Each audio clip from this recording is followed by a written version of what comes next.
I thank you for joining us. This is Integrative Theology. This is our second class that talks about the philosophy of theology. And this is the third and final installment for Lecture 14, The Archetypes of the Theological Prototype, which is God.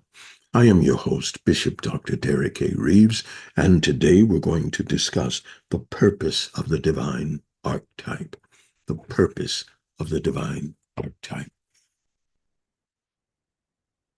I sometimes have to just stay abreast of knowing which topic I'm talking about, but all of the topics are basically unscripted, and we deal with these supplementary lectures. And so we're going to dive right in. What is the purpose of the divine archetype? The first archetype, the archetypos or archetypos. What is this purpose? This purpose, then, ultimately is to reveal to us, number one, the nature of the Spirit of God. It's interesting that we receive the Spirit of God first, and the Spirit is the life that impacts our minds. The Spirit is the force, the miraculous ability that affects our cognition. And in a way, it does infect our cognition because it infects all that we are with the Spirit of God in a positive way. And so it is an aesthetical infection, but it is the positive infecting of our minds, of our lives, of our bodies. We receive the Spirit first. That brings to us the divine nature. Peter says that we have received the divine nature because of so many great and precious promises. And so, through the Word of God, through the Spirit of God, through the promises of the Evangelizo, the good Word of God, we have received the earnest of our down payment, the Holy Spirit, that brings to us life. We have been transformed, recreated into new wine skins. And that's why we have the Spirit of God to fill us. So we receive the Spirit of God first. Secondarily, as we yield to the Spirit and we yield to the Word, we become serious about filling ourselves with the Word of God. Then our minds are renewed. And so the prototype, form, mind, breath. We receive breath, then the mind of Christ, and then the form of Christ, or the form that is transformed into a glorified form where we can now be with him literally in his presence in everywhere that he is. And so the protocol, the divine archetype is given to us that we might understand the breath life, that we might understand the mind and the form. It also gives to us an understanding of how we must be changed if we are to eternally be with him.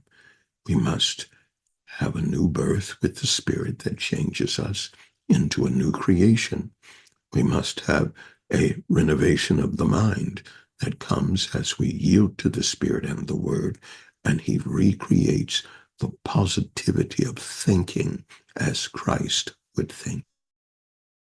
We are moved into the conglomeration of the form that is now glorified.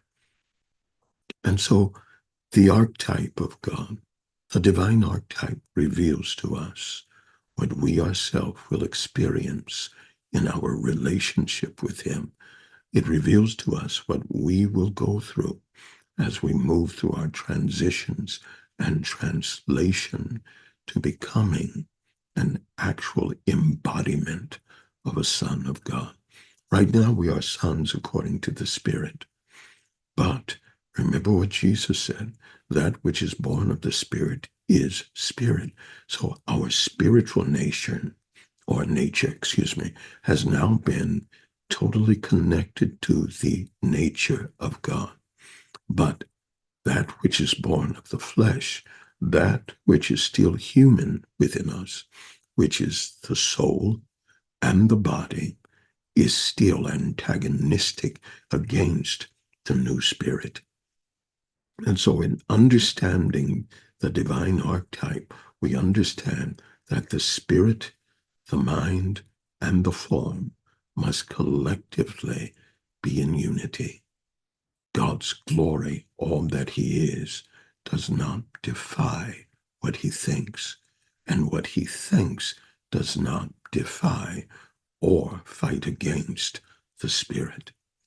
And so the divine prototype, the divine archetype, is the model that every believer is and should be ascribing to gain full spirituality of the mind and of the body.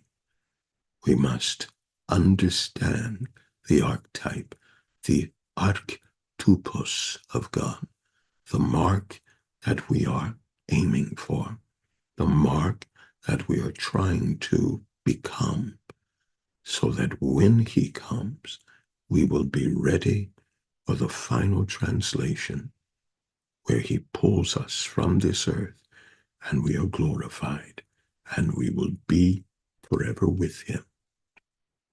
I thank you for joining me, and this is the final supplemental lecture to lecture 14. God bless you and keep you.